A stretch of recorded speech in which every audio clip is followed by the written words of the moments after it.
ببيضة واحدة بس هتعملوا وصفة كب كيك هشة جدا وممتازة. كمان هنعملها في الخلاط مش بمضرب الكهرباء للناس اللي ما عندهاش مضرب. هنعملها من غير صينية الكب كيك، هنعملها في الاكواب العالية دي للناس بقى اللي ما عندهاش صينية الكب كيك، فتقدر تعملها بكل سهولة بالاكواب دي. شايفين وانا بضغط عليها هشة جدا وطرية ازاي؟ عملت لكم قبل كده وصفة كب كيك ناجحة جدا، بس طلبتوا مني ان انا اعمل وصفة ببيض قليل، فعملت لكم الوصفة دي ببيضة واحدة وطريقتها ممتازة، هتطلع معاكم مستوية من تحت ومن فوق زي ما وريتكم في اول الفيديو. حشيت بقى كام واحدة منها بالمربى وعملت التاني بالشوكليت شيبس، شكلها حلو وشيك قوي والاطفال هتحبها في اللانش بوكس. يلا بينا نشوف هنعملها ازاي.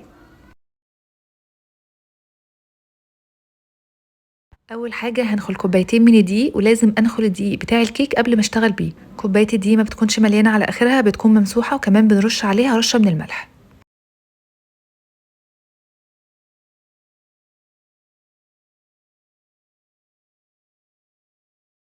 كمان هنخل باكت من البيكنج باودر او معلقه كبيره من البيكنج باودر. مهم قوي ان انا انخل البيكنج باودر كويس عشان ما يكتلش في حتت وحتت لا، وبالتالي الكيك ما يرتفعش كويس. كده انا خلاص خلصت المكونات الجافه بتاعتي، هقلبها تقلبتين كده وبعدين اشتغل في المواد السائله. هجيب بقى الخلاط بتاعي وضفت هنا بيضة بدرجة حرارة المطبخ وعليها رشة من الفانيليا، كوباية من السكر، وسكر كده بيكون مظبوط جدا وطعمها حلو. معلقة كبيرة من الخل بتخلي لون الكيك بيكون فاتح وبتشيل كمان زفارة البيض. هضرب الأول السكر مع البيض وبعدين هضيف نص كوباية من السمنة على زيت، ممكن تضيفوا زيت بس السمنة برضو بتدي طعم حلو في الكيك ده. وكمان هضيف كوباية من الحليب، وهضرب المكونات دي تاني كويس جدا مع بعض وبعدين هضيفها على المكونات الجافة.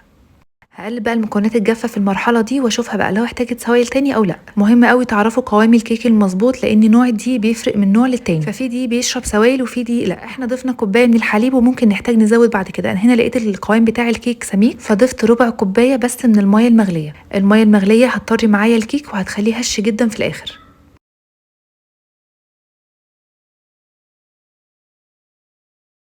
هنا بقى بعد ما قلبت كويس شايفين القوام بقى عامل ازاي؟ هو ده القوام المظبوط اللي انا عايزاه للكيك.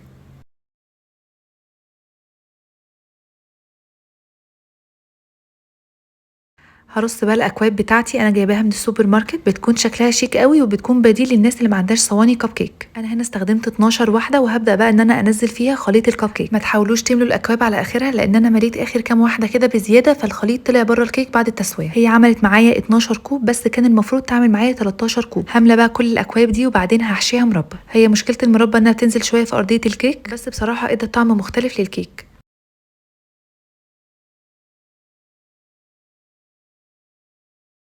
ضفت كمان دارك شوكليت شيبس عشان اكسر اللون الفاتح بتاع الكيك كده وتديها حركه شويه، والاطفال بتحب الحاجات دي قوي. بعصيان الشيش طاووق هبدا كده ان انا احرك شويه الشوكليت شيبس، وهاخد بقى الاكواب دي وهنقلها في صينيه عشان هتدخل الفرن.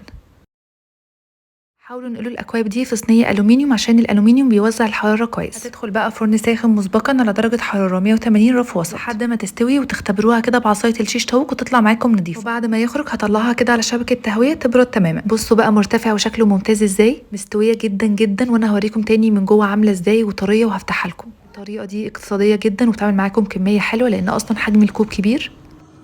دي اللي بالمربى بتنزل في الارضيه كده بس بيبقى طعمها حلو قوي. شايفين اصلا الكيك طري من جوه ولونه ابيض ازاي وهش جدا وناعم. انتوا بتقصوها من الجنب كده بالمقص وبعدين بتلفوها بتطلع معاكم زي ما هي. انا ما دهنتش الاكواب اي حاجه ومش بتلزق ولا اي حاجه. ببيضه واحده بس هتعملوا كميه حلوه للاطفال. تقدروا كمان تحشوها شوكولاته سبريد وتقدروا تضيفوا عليها كاكاو وتبقى بالشوكولاته. جربوا الوصفه دي هتعجبكم قوي، وعايزه اقول لكم كمان انها تنفع في الكيك العادي، يعني تقدروا تستخدموها في صينيه كيك كبيره وتقطعوها مربعات عادي وتاكلوها زي كيك الشاي.